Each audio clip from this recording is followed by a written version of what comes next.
All right. Hey guys, it's Shane here from Tank Hunter Miniatures with Josh. Hey. And today, we're gonna do this video. Of course, everyone knows because I've seen the title, but Josh doesn't know. I'm going in blind. This is going to be great. Because I really want his just first opinion that's completely unfiltered and honest reaction. All right, so I was gonna say, they just recently announced like there's gonna be like a bunch of other 40K games coming out. Yep. So and that's good. I mean, we got this. I'm a big fan of like tinier miniatures. The Titanicus one's going to be great. I'm just a big fan of more breadth in 40K in general. Exactly. But what I sort of had in mind, I was thinking, what would be the best game you could base off each Primarch? Like individually, a list of 20 games. Yes. Well, 18. Oh, yeah, There's two missing games. All right. Let's go down the list. I got it here. I've got it mapped out. I've been thinking about this for a long time, and this is how I would do it. So if anyone's a game developer, anyone was planning these, please contact us, and I will do it. I can't make games. I don't have that skill, but I will write things. I will do other stuff, I guess. Can't be that hard. All right. So, Primarch number 1 for the First Legion, Lionel Johnson. Ooh, that's going to be a tricky one. What did... depending on how it goes, you got his early years where he's in the forest. So correct. Kind of like That's what I've... Hunter. Well, similar. That's what I've got it. Monster Hunter as a baby, that's not something I'd have played before, but it does intrigue me. Well, what I had was basically it's Dark Souls. Yeah, that tracks. Because of course Lionel Johnson used a lot of different weapons. Mm-hmm. You know, he was the master of all of them, different fighting styles. So you got to go through and unlock it. Mm-hmm. So you'd start off fighting all the monsters in the woods, all the chaos stuff. And then, eventually, he gets up to the point where he's a Primarch. And then you can go through, like, the rundown. Xenocide, that was, like, the hardest fight. You got all these Cthulhu-type monsters, apparently. Oh, but you get all the real special Dark Angels equipment. That stuff is mad. No, exactly. So there's a lot of more options as you go through the game. Then eventually you come, of course, Kyrus Fateweaver. Mm-hmm. So that'd be a really interesting boss fight. You're going to get a good lineup of boss fights in that one, yeah. Yeah, because he did it. Ultimately, it would come down to him versus Conrad Kurz. Yes. That was like his final sort of battle there. I mean, the benefit is, like, at the end of the story, he could just go to sleep and they can make a sequel to it, like 10,000 years from now. Exactly. Because it did, and it is very much, because he did have that sort of the same sort of campfire. Because he sort of teleported in that weird forest realm. Mm. I haven't read the book, but I got the gist of it. And it seemed very Dark Souls. So, Dark Angels. Yeah, all right, good. So, the second, of course, doesn't exist. There is no second Primarch. Mm-hmm. The third Primarch is Fulgrim. This one was hard for me. This one was... I want to say some kind of dating sim, honestly. Like he is the capture target. It's like a reverse dating sim, I guess. You've got just an absolute line of characters, and you have to fight each one of them off so you can be the one left that Fulgrim has to date at the end. That's terrible. Yep. Now what I had was basically it's sort of like For Honor, where it's mostly you have to hone your swordsmanship. Okay. And actually, it's all about the fighting style of you mastering that, and the better you master it, it's more about you as the player. Yeah, you have to perfect your skills. Exactly, but then I'd also have like rhythm game mechanics in where it's about timing and stuff, where you're actually mastering like art and his other sort of things. I could see it evolving. Music. Like first you have to worry about button combinations to get basic things down, and then once you've mastered those, you move on to the rhythm of the fight itself and how that applies to other things. And eventually, I assume it gets so complicated you go mad. Well, essentially, yeah. You're just trying to do too much at once. Yeah, that tracks.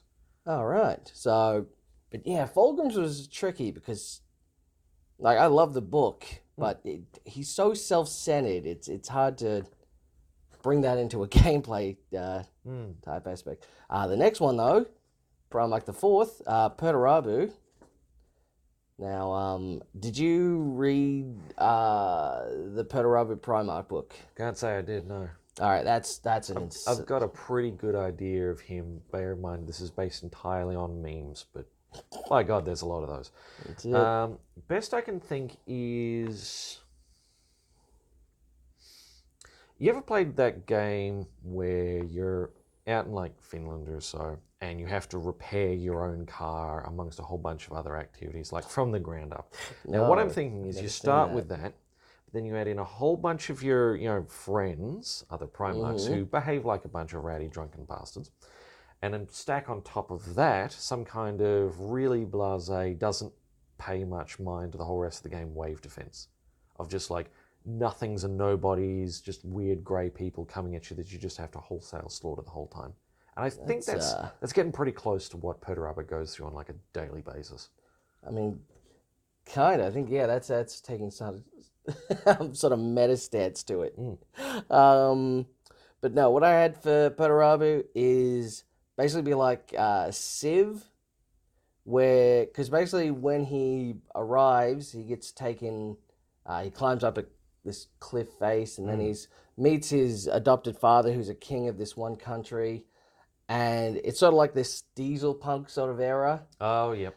And basically what Perturabu does is they use him as like a warlord and an inventor. So he's bringing all this new technology, he's building these tanks and stuff. And he tactically works out, all right, I got to take this country, they have this resource, we need that so I can make this weapon better. I see it, yeah. So you go through and you can either diplomatize or you could just conquer, and it's you taking over the planet.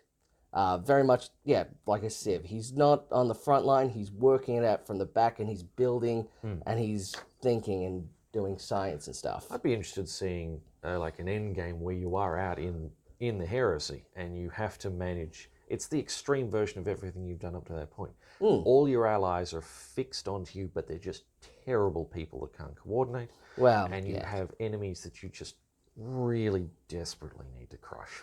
Well, that's the thing. He led the heresy. It was on his back.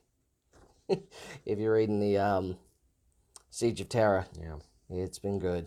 Great lumbar support though. Oh yeah, but it's sometimes you can only take so much.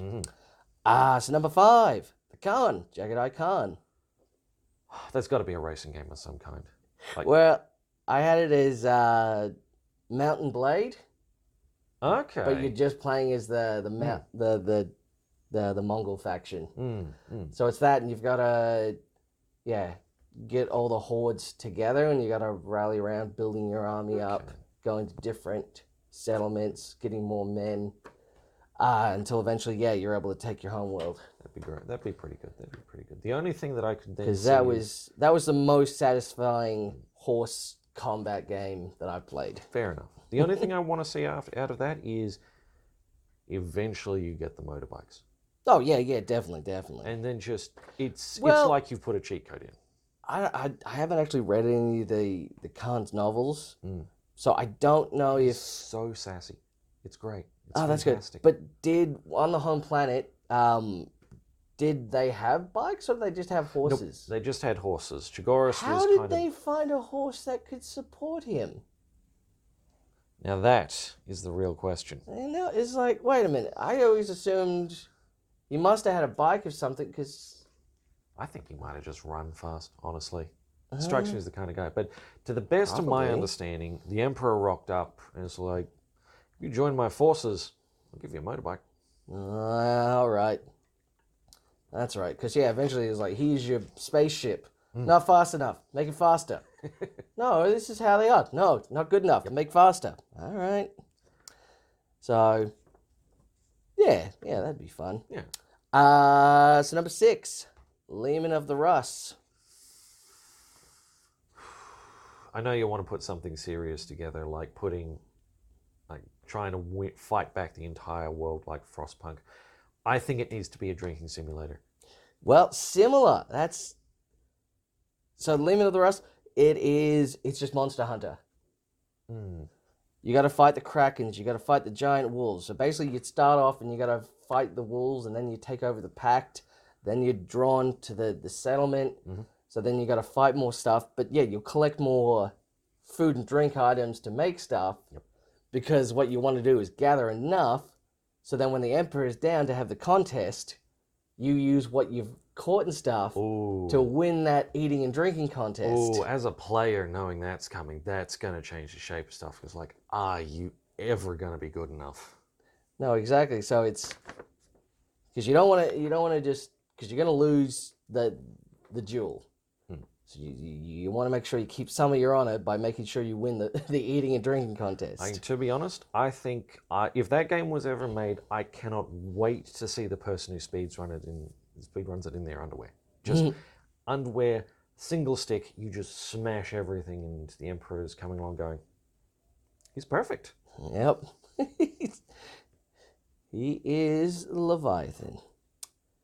So next, Rogel Dawn. Rogel Dawn. You can guess what that one is. Oh,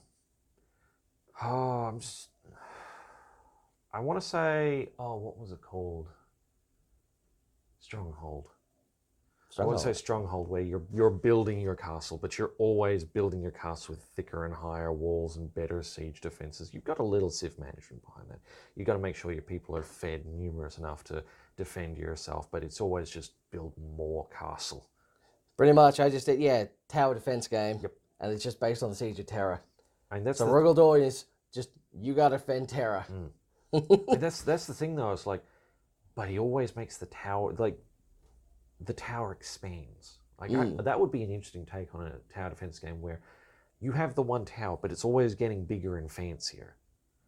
Exactly. So yeah, I think that's could be the perfect choice for him. Number 8, Conrad Kurz.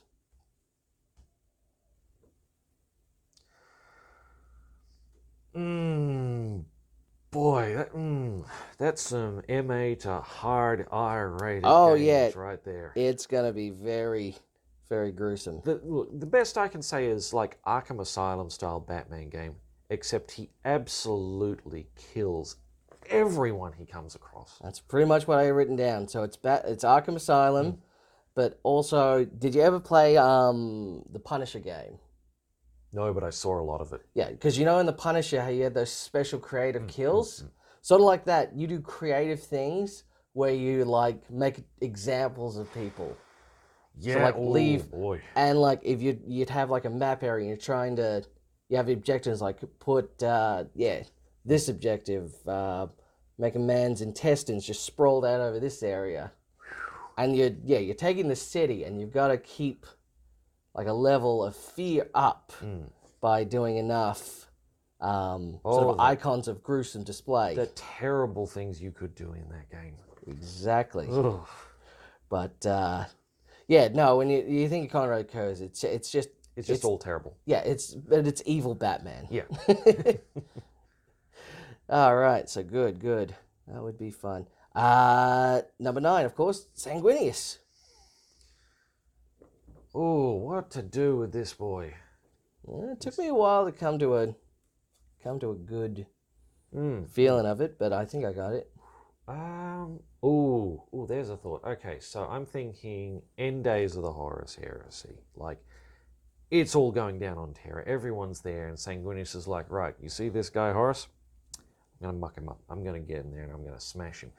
So at that point, it's like Castlevania. You're having to fight all the way through the ship of just demons that keep spawning back. You've got these traitorous troops that are always a pain to deal with until you eventually make it all the way to the final fight, and you still lose.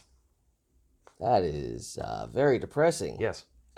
I had a bit more upbeat. I had so in playing Space Marine, where you had the jetpack. Oh, yep. Yeah, it's pretty much just that. You just always have the jetpack. So it's basically a flight simulator. But you'd look over battlefields and you command from the air. So you'd have to win the fight, but you're directing troops and stuff. You're hovering over, and then you're looking down and it's like, oh, that's going to fall. Send more people there. So you'd call in, What was the name of that game? you'd have like cooldown abilities where it's like put raptors here to jump in, get defenses up there, but you'd be flying around doing like aerial combat and stuff. Yeah, there was a game, Dragon Commander. Out there. Like it seems pretty much similar vein. Now, I can't say personally that Sanguinius ever breathed fire at anyone, but it is an option. It's out there. Rage at people. It's Absolutely. Close. Yeah. So Yeah, I think that's a strong contender. That could be fun. yeah, exactly. It's flight combat simulators. Yeah.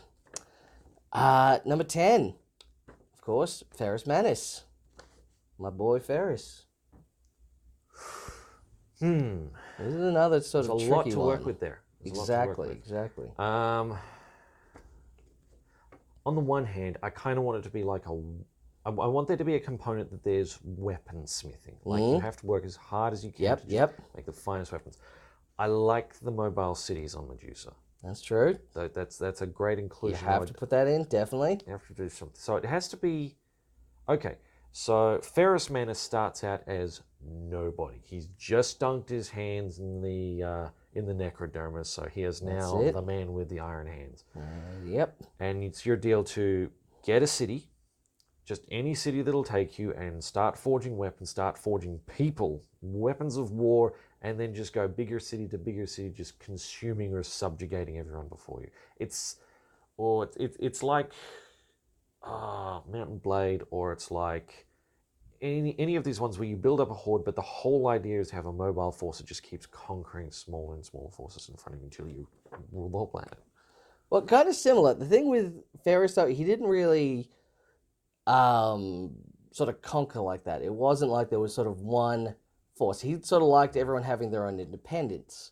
So the way I had it was Shadow of the Colossus meets like Fallout 3. We have all this crafting stuff, but the main thing about Ferris was to inspire everyone, he had to do these gigantic, like, Greek-style epic things. Okay. Like, it was always in the lore, like, when he fought the Emperor, they leveled a whole mountain. You know, he slew this great worm with his bare hands. He did these epic deeds, so everyone thought he was the strongest. So you would have to perpetuate these ideas of conquering. So you would have to go out into these Shadowlands and fight these giant sort of monsters by yourself. But then you could go to these, the sort of the mobile cities, and then, basically then you'd craft new things and all the stuff you collected. You have to balance your reputation. Exactly, because as soon as your reputation gets high enough, that's when the Emperor comes down and you got to fight him. Ooh, that's a careful management game. That one. Exactly. Got to be a bit thinky on that one. Yep, because in pretty much all the Ferris books, he's very much like, I'm not going to tell you how to do your job. You have to prove to me you can do your job. Don't expect me to do it for you. I don't want to, you got to prove it. So very much he wouldn't be out there sort of teaching others, telling them what to do. He'd be trying to get everyone to think, I'm Ferris, I'm here, you have to acknowledge me. Fair enough. That was very much his, sort of, because that's the thing with Ferris Manus. It's very much a Greek sort of epic poem type situation. So I think that would really stand out. Yep. Number 12, Angron. You got to go with the classic God of War. You got to just exactly what I had written down. Whatever. It's God of War. Everything. It just goes through it. Everything. Exactly. So you're fighting as a gladiator. You get through all those levels, and then you fight as the Legion. Because, of course, again, he didn't lead his Legion. He just went out and killed everything independently. He didn't lead, they followed. No, exactly. And even his bodyguard couldn't follow. He just went too fast. And then eventually you turn into demon mode, and then it becomes like Rampage, where you're just smashing through everyone third person, and you're just, trampling everything underfoot. The only thing I want to add to that, and just to slightly lighten the mood, little collectible Latara Siren pieces throughout the entire game. Should have to be in there. Yeah. All right, so that was pretty much the easiest pick. Number 13, Old blue boy, Rebuke Gilliam. Oh, gee. It's got to be one of the Caesar series. It's going to have to be 90% of it is just running a city to utter perfection. And then 10% is just, I've generated a military, and I'm just going to put it over there, and it will do its thing because I wrote a book about that, and they follow the book. I had more Solaris, or, a space conquering game where you've got to get all the planets of Ultramar in line. Ooh, But it's very much, it's very much, like you said, resource is like that management, city and planetary management style. So yeah, you'd have to take over the whole realm of Ultramar. Yeah. And then the whole thing becomes managing it on the percentages. If you can just get a little bit more out of the system, the problems will start to go away. Exactly. So yeah, that's how I see fair enough. Reboot. Then of course we had Mortarion. This one probably took me the longest to figure out what I would do. Oh, it's tricky. Exactly. And you can do the early life on that hellhole of a world he lives. That's so, and at this point that's already been done. And it's been done much more interesting for the other ones. Oh, it's interesting then, because I kind of want to lean into the medical perspective of it, but he doesn't really, that's not really him per se. The other, the bit that I can think of is like the gradual slide into becoming a demon primarch. Is like you manage all this stuff that's happening to you, it's happening to your chapter, it's happening throughout the entire war, and you have to there's benefits to this. Like your troops just don't care about basic damage anymore, so you can just press on with that. But on the other hand, if it goes too hard too fast, everyone else is going to go, going to have to 2 and 11 this guy. Well, what I had for this one is, as Mortarion, it's not set heresy. It's set in 40k time. You're already a demon prince. Yep. Did you ever play Viscera cleanup sim? Oh, yep. It's the opposite to that.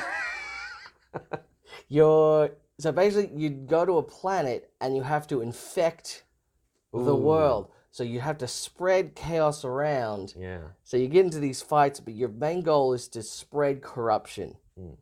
I would pay. It's sort of like, remember in the original trailer for Spore, once you got into the space one. That's a while back. Yeah, and I remember that because they had the big demonstration. It was like, here's your spaceship, and you go and you could terramorph and terraform, go around the planet and change it, which then they took out.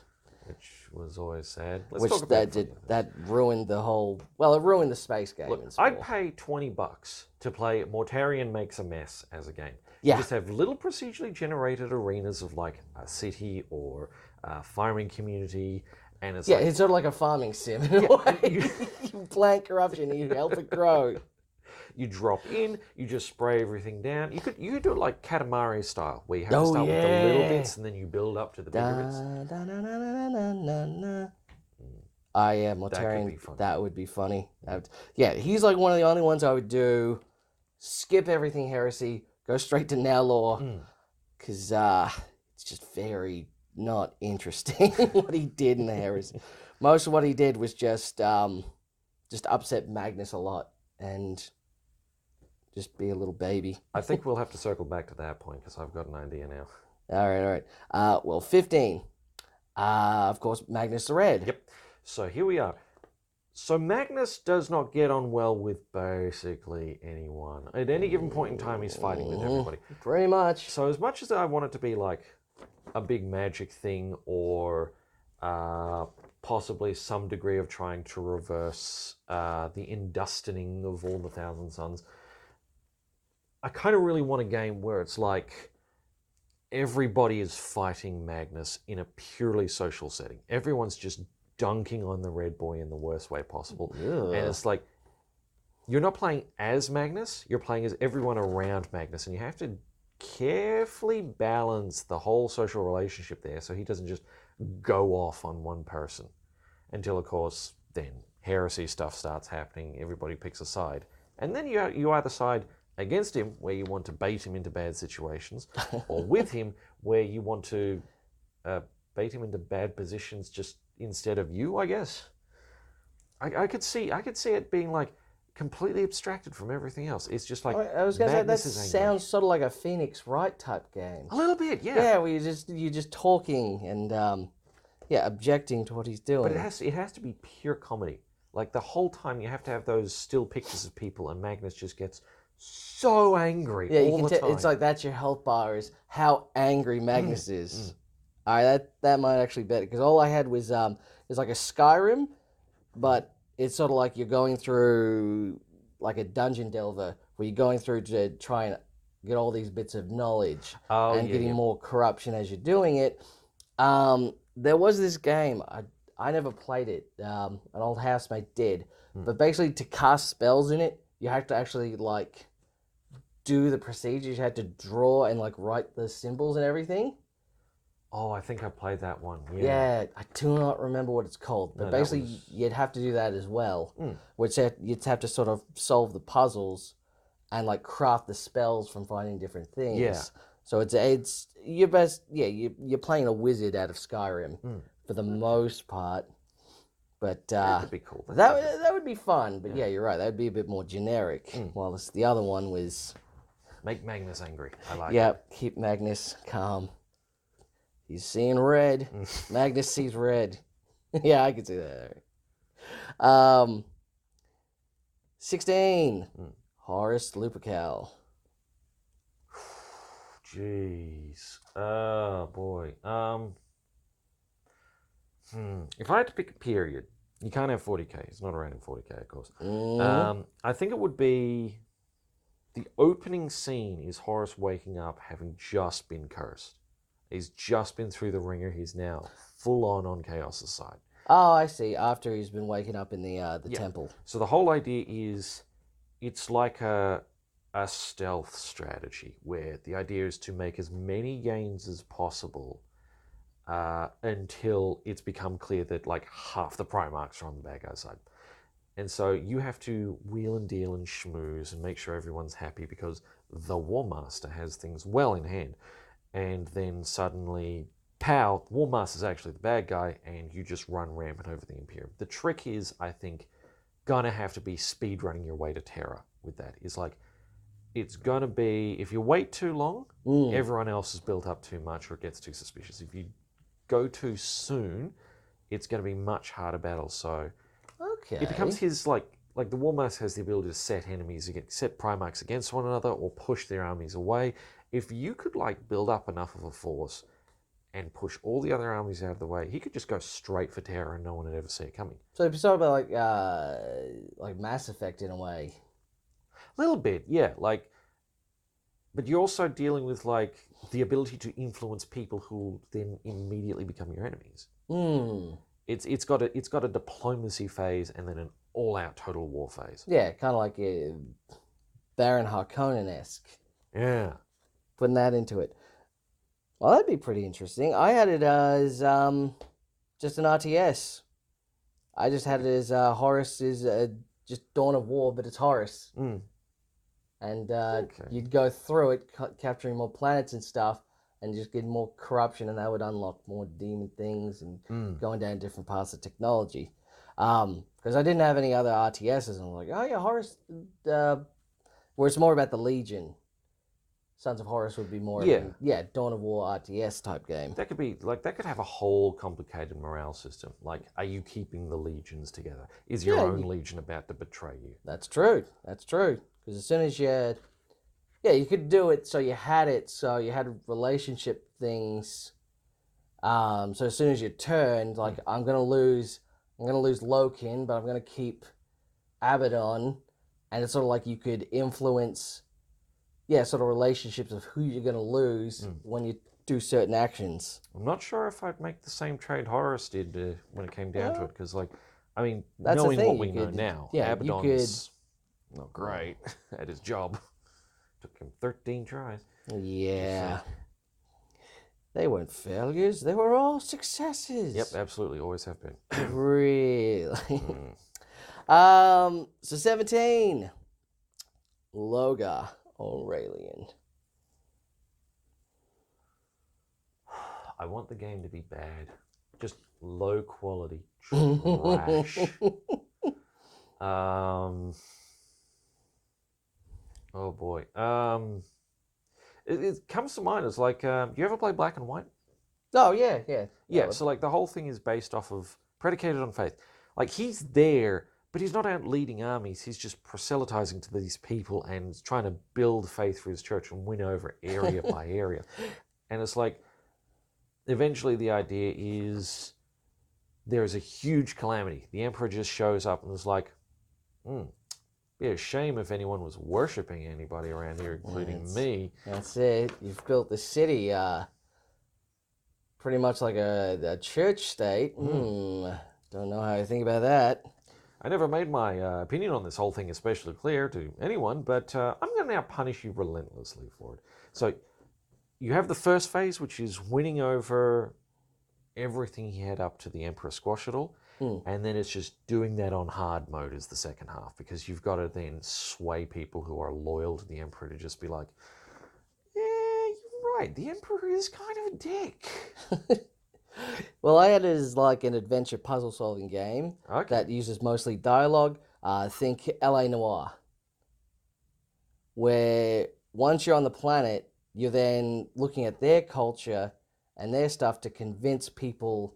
Like you go then orientate and select what you're doing to influence them in certain ways. But eventually you just keep sort of picking up all this other stuff, and eventually you get all these hints of warp and chaos gods, and you're like, oh, well, this world, they worshipped something called Cain, and it's like this and this, and then like you try and report it, and everyone's like, hey, you can't do that. Like, well, I'm just trying to use what they did and say that deity is actually the emperor. Yep. And by them saying, no, that's not the emperor, well, then what is it? It's still here. Oh.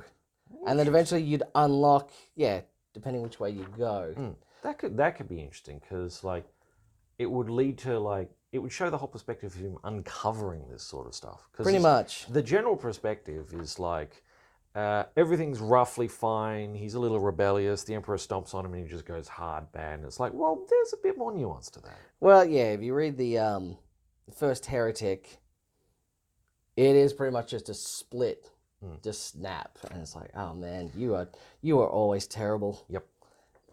Everything's his fault. I like the ambiguity of that, because you can read that either way. Yep. So number 18. Vulcan. The memes say it has to be either hugging simulator or Eldar burning simulator. I'm halfway there. Yep. Oof. Boy. I could see it as like almost like a firefighter rescue management thing. Oh, that's fun. You go into a city that's currently under siege, and your whole idea is you find pockets of people and you get them out. It's a rescue simulator. Oh, that's fun. Yeah, that's but then nice. it's like you got to make a choice with your forces. Like, do you send all of your forces to go search and trust the PDF to hold off whatever it is, like orcs or Tyranids or something, or do you start contributing your forces to there, but you have to hold for longer because you have fewer guys to search? Oh, that'd be neat. So I'd like it's Kingdom Come Deliverance. So you're there and you're making weapons. You're the smith. That's literally what happens in Kingdom Come Deliverance. Oh, yeah. You're the son of the blacksmith. But yeah, you could make more stuff and make things better. But also you're fighting off raids of Dark Eldar. Yeah, that'd work. Because it's sort of like, you're in the castle and it's like, oh, they're fighting over this side. And it's like, we'll grab some men and we'll go take them out. And then eventually it comes down to this big tournament's happening. And then you got to go around trying to win the tournament because the guy that's going to win is the Emperor. That's true. Because that's how they met. I mean, you could make the Dark Eldar in that just the worst kinds of people, just the most frustrating. You don't have to try that hard. No, you don't. They do that if there's well. any sadism in the development team, it'll go right there. Ugh. But I'd like that where it's more of the smaller scale, and it's feels more blacksmithy because they are sort of a medieval society. True. They really were. Very dragon hunty. Yeah. So you'd have to, because eventually, he does that. He has to go hunt that fire drake, and then the Emperor saves him in doing so, and then he reveals it, and I was like, okay, you're the Emperor. Let's be friends. So 19, Corvus Corax. Corvus Corax. This one would, I base is one of my all-time favorites. So what did you? Well, part of me says just run the entire vibe of Brutal Legend. He's in the war. He's hunting Lorgar. Oh, you're doing like post. Just like we're doing Mortarion. You want so Demon Corax. Just Demon Corax. You just put him in the warp. Get him voiced by Jack Black. That's... Man, you just got to run that shit. Just lean in, have fun. He went. So you're saying, take him out of his goth metal phase and put him straight into the brutal death metal phase. Absolutely, but just have the fun that Corax never could. That's the whole key to the game, I think. That would be interesting, because So I had basically it's Dishonored. Okay. Where you've got sort of your innate shadow abilities, which allows you to unlock skills and stuff of being stealthy. Because you got to take your planet back. Well, basically they're on the moon where they're prisoned. So we're talking early days on this. Well, exactly. I mean, that's what basically majority of them are, is them taking their, more or less, they're all. Yeah, their origin stories. They become the apex predator, and the Emperor says, "No, you're not." Well, basically, it's so it's because it was very much like Diesel Punk. So it'd be Diesel Punk Dishonored. You're on the moon. Everyone's in that prison, but it's a big workhouse.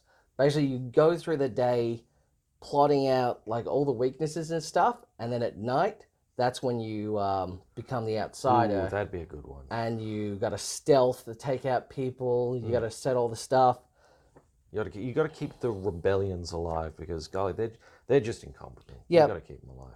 So eventually, until you've taken it out and gone from the bottom to the very top. Yeah, I could see that. That could be fun. Because like I said, it's very much Dishonored is your stealth sort of assassination type game. And number 20, of course, with Alfarius and Omegan. I want to just put this one out here first. Whatever you make, it has to be co-op. You have to have 2 players. Oh, I didn't even think of that. But, that would actually fit into this pretty easily, though. So I think anything you have like there, if it's a shooter, you've got to have one guy that's out there and proud, another guy who's playing supportive, like sneaking around. If it's a strategy, you've got to have one guy that's leading the armies and another one that's like, here's a little strike force. Do 90% of the work for me. If it's diplomacy, you can just sort of flip-flop with simultaneous talks. Are you playing one enemy off against the other? The whole duplicitous, intelligence-based nature, but the idea that it takes 2 to be Alfarius Omegan. Pretty much. Well, yeah. That's definitely be a part of it, because I would have Shadows of Mordor. Ooh. So basically, you're going in...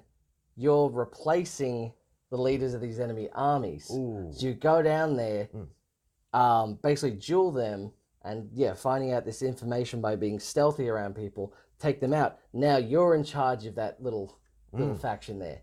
You take out that sergeant, assume his position. Yeah. Now you're fighting this other enemy, and you can basically do that whole where you had all those bosses, and you're just taking them each out one by one. You're just making your way up the line. I still want to add the co-op on that, because once you're this guy, the other one. So say you're Alfarius, you've become a captain somewhere. Omegan's stalking around, being like, okay, I'm starting to understand this guy and this guy hate that guy, and you're starting to build this social web thing that's like, if I kill this one guy, the whole thing's going to collapse, and you can just shoot straight up to Jim. Pretty much. So what I'd have is when your actual battlefield. You just almost teleport because you just assume different people's positions. I was this guy. I'm Alfarius this. Then all of a sudden, switch. No, Alfarius is this guy now. And you'd always be able to quickly change where you are. Yes, it's his greatest skill. Well, actually. Well, yes, but actually no. So, yeah, that's what I'd have for the 20th Legion. It's a solid choice. I like it. All right, so that's all 18 of the Primarchs. Yep. So I was then going to do a rating. Which of them do you reckon, I guess, would be, you most likely would want to play? Well, let's start with Angron. Everyone loves a good God of War.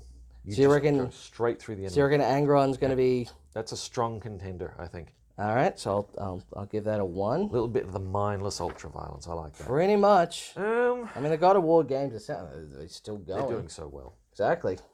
God bless Christopher Judge. That's a good question. I've personally not been a fan of like Elden Ring and Monster Hunters myself. Don't get me wrong. I definitely see like the preference of that, but it's not my cup of tea, I guess. Yeah, I mean that's sort of the thing with Elden Rings and stuff. It's very much a skill sort of. It's very much for people who want to play that style of game. There's a lot of people that do like Dark Souls, but that's definitely not a game just anyone is going to want to pick up and play.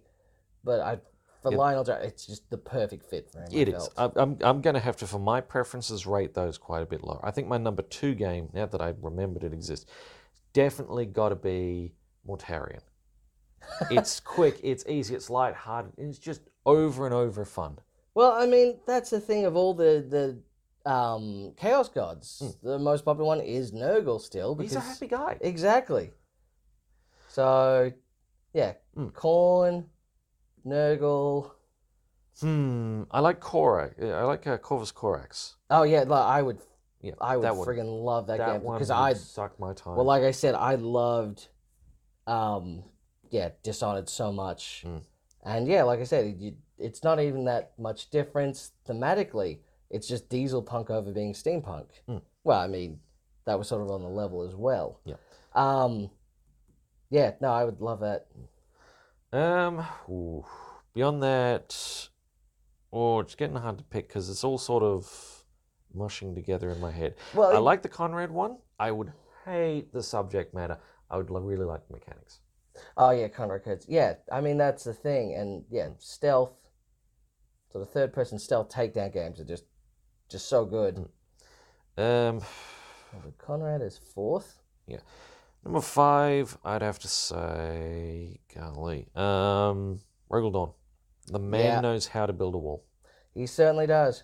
We have to build that wall. Make the orcs pay for it. Damn right. Oh, they'll pay. Oh, I don't think they won't pay. Oh, I think you got to go for the twins next. You got to go for the impersonations. So yeah, we're looking at ones with very unique, sort of standing out sort of category ones, and that's good. That's good. I think next up is Sanguinius.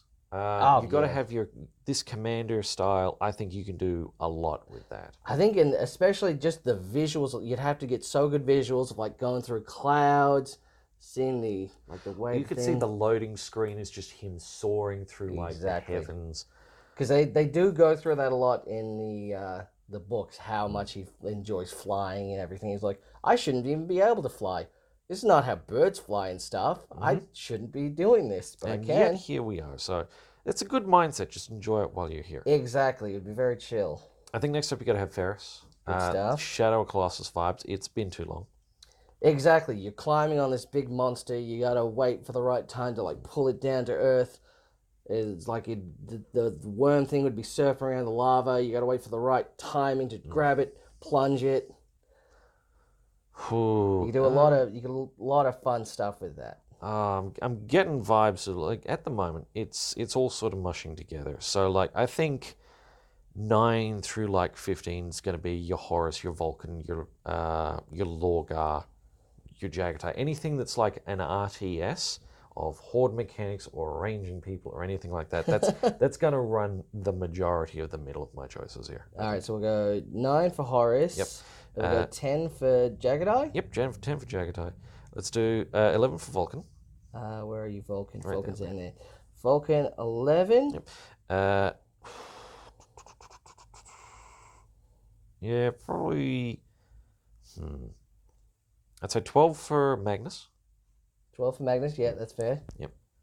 Though that goes way higher if it's just keeping Magnus calm as a Well, game. that one could, would be fun. because you could do that as just, that'd sort of be easy to do, because you could just do it as like a, because you're just doing art pieces. You don't even really need to animate that much. You just need to do voices. I would. I mean, if you got who does his voice in TTS. Yep. Oh, that would be fun. Like, just lining that up, I would waste hours watching compilations of piss Magnus off any percent speedrun. Just over and over, just watching the red guy get so mad. Yeah, maybe we talk to Alpha Abuse to see if he wants to make this game. He could make it. I've seen his other games. Yeah. So then, of course, 13 reboot. Yeah, let's put Bobby G up on 13. Yeah, exactly. I mean, those games are fun. But I mean, that's the thing with You've got to be in the mood. And so you got to be in the mood. And Reboot, is he the funnest Primarch? No. He's there to get the job done. Yes. He's fun because he lets you go home from work on time. That's it. Things run good. Next up, I think, got to be Fulgrim. I'm admitting it. I'm not feeling the perfection. Like, it's like, but what else would the game be about? Yeah. It's like it. Yeah, I couldn't really think of anything. Guy's got to work too much on his own stuff. Honestly, I was just going to say the other thing with Reboot. It's sort of like when you play Fallout New Vegas and you side with Mr. House. Ooh, yeah. It's very much. Ooh. Oh boy, it's Mr. House's house. You just live in it. That's it. I think next up, 14, 15's got to be Lion and Lehman. Oh yeah, we already did 14. So 15 and 16 then. 15. So 15 Lionel Johnson for Dark Souls. 16 for Lehman Russ.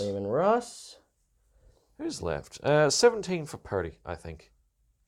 Pedarabu. Yeah, I don't hate it, but it does nothing for me, I think. It would very much be pulled by sort of the aesthetic. Because like I said, it is a Civ game. There's a lot of them. Yeah, it's but it does fit his character, and I would really like to play it. Like you could be dragged along by that ego, but at the end of the day, it is just a Civ game, really. Good. That leaves 18 as Logar. Because to hell with the Logar. Worst Primarch. Screw you, Logar. Yeah. Good stuff. Alrighty. All right, so we got pretty good stuff. So some strong contenders for Game of the Year here. Yeah. Because I reckon, Angron. Oh man, that would get a lot of people would love to play that. That is just easy fun. No, it just writes itself. That's a game that makes itself. Yeah. You write at the beginning, hi, I'm Angron. You write at the end, oh, everything's dead. And then the line is just drawn straight through the entirety of the enemy force. It's just, he has an anger that just never subsides. It never subsides. It's always there, and it only gets worse. Yeah. So everything's about escalation.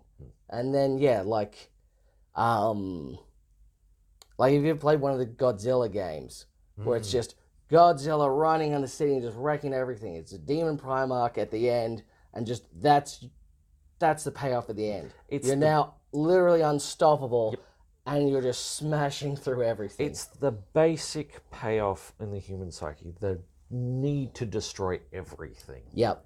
It's just so much fun, and it's so easy to put together, I think. Exactly. All right, pretty good. All right, I'm pretty happy with that. Like I said, it took a while to figure these out, but I'm glad they all sort of fit, and nothing doesn't sound incorrect. Very good. So, as we said, if anyone wants to make these games, please tell me. I will be on board 100%. I will write everything for it. Alrighty. We'll do something. All right, very good. Well, we can put a pin in this one, I guess. Unless you had something else. I could see overarching on top of everything. You play as the Emperor, and all the Primarchs, it's just the worst kind of gacha game. Oh, just the sheer joy of pulling a special Malkador. Just like, finally, my collection of an all Malkador party is complete. That's really what he wants. Oh, God. I mean... It'd be terrible. If he could have... I think what he really wanted, he wanted Trajan Valoris. Oh, yeah. He wanted nothing but Valoris everywhere. If there was a Trajan printer, he'd be a happy, happy skeleton on a golden throne. I guess you could do another, like, the 19th Primarch as a Trajan Valoris game. I mean... We're skirting on some heresy here, mate. It would be cool if you were Valoris and it was the reclamation of Terra. Where you're him, there's Thunder Warriors, and you've got to retake the planet. And then eventually fight all the Thunder Warriors. Yeah, that was a nasty turn of the story, but yeah, I could see that. Like, you really get into the grassroots. Like, the Emperor's not some in-game thing. He's just the guy leading the march. He is. Did you read Trajan Valoris? I did not. It's not very long. It's really good. The audiobook's really good because it has different voice actors that go through it and they narrate the conversation between like a proto remembrancer and Trajan Valoris. Ooh. And it's him and her talking about it, and she's like, "What happened to the Thunder Warriors? I don't think you really want to know." "No, I want to know." "Oh, you're not going to like the answer." Yep. And I think you shouldn't. They these things. They didn't do too well at the end of the war. Bit of a breakdown in communications. So that would be. I think that would be fun. All right, we'll put that as a bonus game. Trajan Valoris betrays all the people he trusted. Or Trajan Valoris finally snaps. Well, I have to wait for the next whatchamacallit book to see what old Trajan's up to. Oh yeah. See how his King in Yellow goes.